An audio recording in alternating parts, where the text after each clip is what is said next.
My dear friends and my viewers, आज जिस topic पर मैं बात करने को हूँ ये बहुत ही इम्पॉर्टेंट है, जिसको तमाम मसीहों के लिए इसको आमतौर पर हम कहते हैं गुड फ्राइडे, पाक जुम्मा।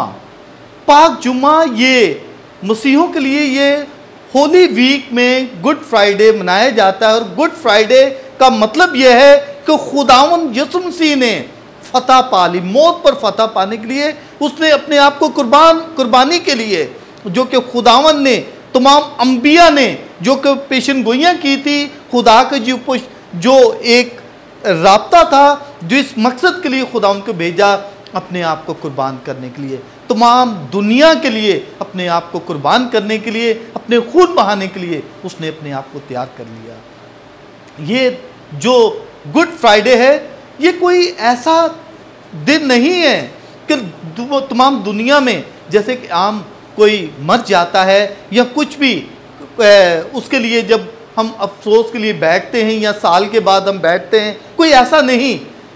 ये ऐसा दिन है जो कि खुदा जिसकी फतह याबी का दिन हम मनाते हैं कि उसने मौत पर फतह पा ली, उसने मौत को बड़े खुशी से गले लगा लिया, अपने बाप की जो उसने भेजा उसकी तमाम जो ख्वाहिशात के मुताबिक जिस दुनिया में जो कि एक आदम की वजह से तमाम दुनिया में जो कि गुनाह हुआ था और खुदा यीशु मसीह के ज़रिए से, उसके खून के ज़रिए से, उस सलीब पर मरने के ज़रिए से वो तमाम गुनाह धुल गए और दुनिया आज़ाद हो गई। ये गुड फ्राइडे का दिन जो है हमारे लिए बहुत ही इम्पोर्टेंट। ये वही यीशु था जो कि मुर्दों को जिंदा करता था, अंधों को बिनाई देता था, जिसकी ज़िंदगी की कहानी का आगाज़ जिस तरीके से भी होता है। ये गुड फ्राइडे को जब तमाम मसीही इस दिन को मनाते हैं, इस दिन के मनाने का मकसद क्या है? खुदा यीशु मसीह सलीब उठाकर कोई कलवरी की तरफ जाता है, उस सफ़र की तरफ जाता है और तमाम हजूम कुछ तो रोते हैं और कुछ बहुत खुशी मनाते हैं और खुदा यीशु मसीह को कोड़े मार मार कर वो सलीब को कोई कलवरी की तरफ जाता है और उस तरफ जाता है।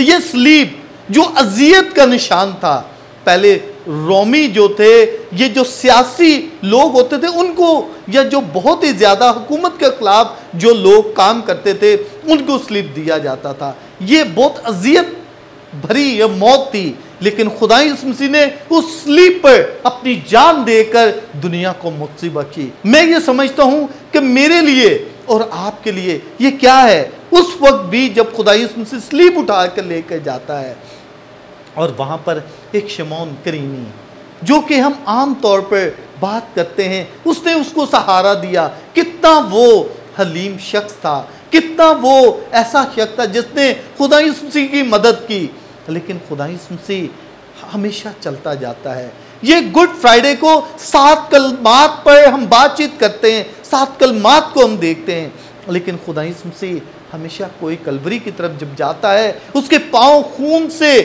भरे हुए हैं, कांटे लग रहे थे, पत्थर थे वहाँ बहुत ज़्यादा, लेकिन वो चलते हुए जाता है, उसको कोड़े मारे जाते हैं, लेकिन वो बड़ा ही हलीम, एक ऐसा बरे की तरह वो जाता है जो जिसका चरवाहा ना हो, क्योंकि खुदा यीशु मसीह ने जिस तरीके से दुनिया के लिए कुर्बानी दी, अपना खून बहाया, उसने दूसरों को आज़ादी बख्शी।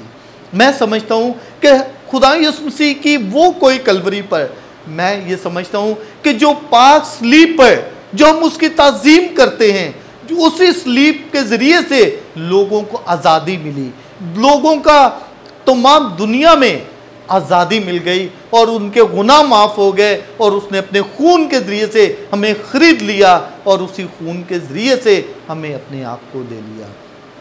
वही खुदा जो लोग उसके 5000 लोगों को जब खुदा यीशु मसीह ने खाना खिलाया, और वही लोग आज उस पर किस तरीके से बातचीत करते हैं, किस तरीके से उसे वहाँ पर उस हजूम में मौजूद हैं।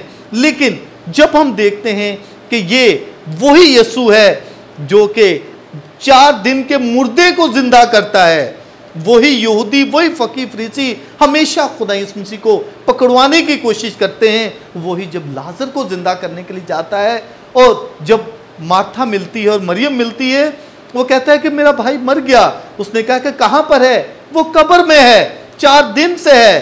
कह रहा अभी तो उसके बदबू भी आती होगी उसकी कब्र से। लेकिन खुदा यीशु मसीह उसको कहता है कि चलें उस साइड में, और खुदा यीशु मसीह जब वहां पहुंचता है तो लाजर को कहता है लाजर बाहर आ जा। जब वो बाहर आ जाता है, एक नई जिंदगी।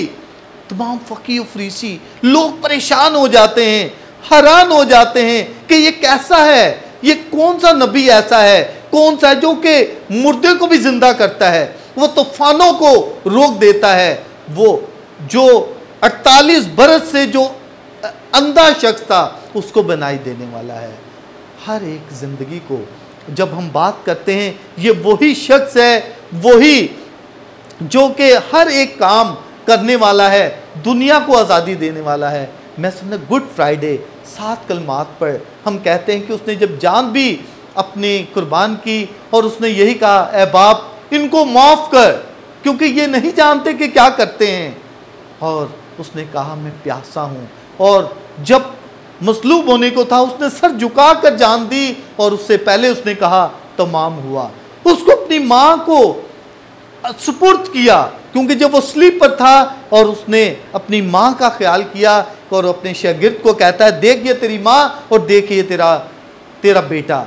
और उसी दम वो शागिर्द उसको अपने साथ ले जाता है। इसके बाद मैं समझता हूँ कि ये बहुत ही हमारे लिए इम्पॉर्टेंट टाइम है, बहुत ही एक ऐसा दिन है कि गुड फ्राइडे जब हम कहते हैं, पाक जुमा कहते हैं, ये मसीहों के लिए बहुत ही एक ऐलान करने की बात है, एक मौत पर फतह करने की बात है कि खुदा ने मौत पर फतह पा ली। उसने तमाम जो कि अंबिया ने जो पेशन गोइयाँ की थी आज तमाम कंप्लीट हो जाती हैं, और खुदा मसीह के आगे सब कुछ ये खुदा बाप को अपने आप को सौंप देता है, और उसका जो मंसूबा था खुदा का वो पूरा होता है। तमाम चारों अनाजील में जब देखा जाए, उनकी अंजील में जो बताया जाता है, पहली अंजील में जब वो देखते हैं तो उसकी कहानी के बारे में देखते हैं, तो जब हम मरकस की अंजील को देखते हैं तो मरकस कहानी को जो शुरू करता है वो कहता है कि वो जो है जब यरदन से शुरू करता है कि उसकी कहानी को।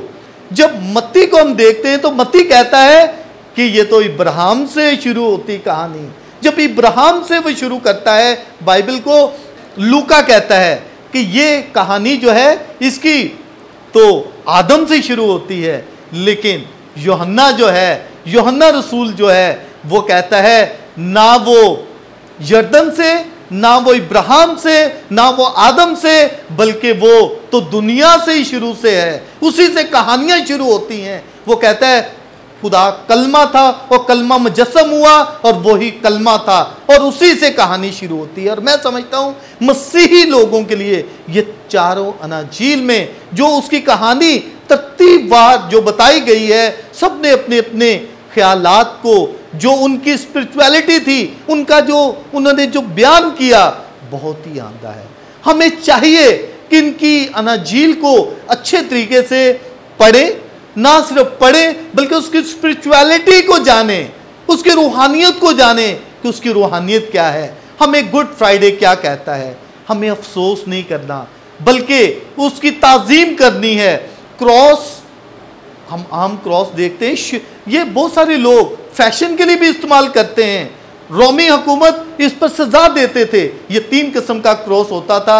एक था जैसे स्लीब जिस पर खुदा मसीह ने जिस पर मसलूब हुआ, एक वो था जो क्रॉस की तरह क्रॉस है और एक प्लस की तरह क्रॉस है। लेकिन खुदा मसीह ने जो क्रॉस लिया, ये उनके लिए सबसे अजियत जो मौत जो होती थी इस क्रॉस पर होती थी। वही जो जिल्लत का निशान था, जिस क्रॉस को लोग जिल्लत का निशान समझते थे, वही एक नई जिंदगी का आगाज होता है। उसी से पूरी दुनिया को निजात मिल जाती है, उसी से दुनिया को मुक्ति मिल जाती है, उसी से अपने खून से खुदा खरीद लेता है। और वही स्लीब जो है, क्रूसिफिक्स जो क्रॉस है, वो स्लीब मसीहों के लिए क्रॉस सिर्फ सिंपल क्रॉस नहीं बल्कि क्रूसीफाइड क्रॉस है, जिस पर खुदा खुद मसलूब हुआ, और वो क्रॉस जो है उसके लिए इंपॉर्टेंट होता है। और वो क्रॉस जिस पर खुदा खुद मरता है, खुद मसलूब होता है, वही जिंदगी देने वाला है।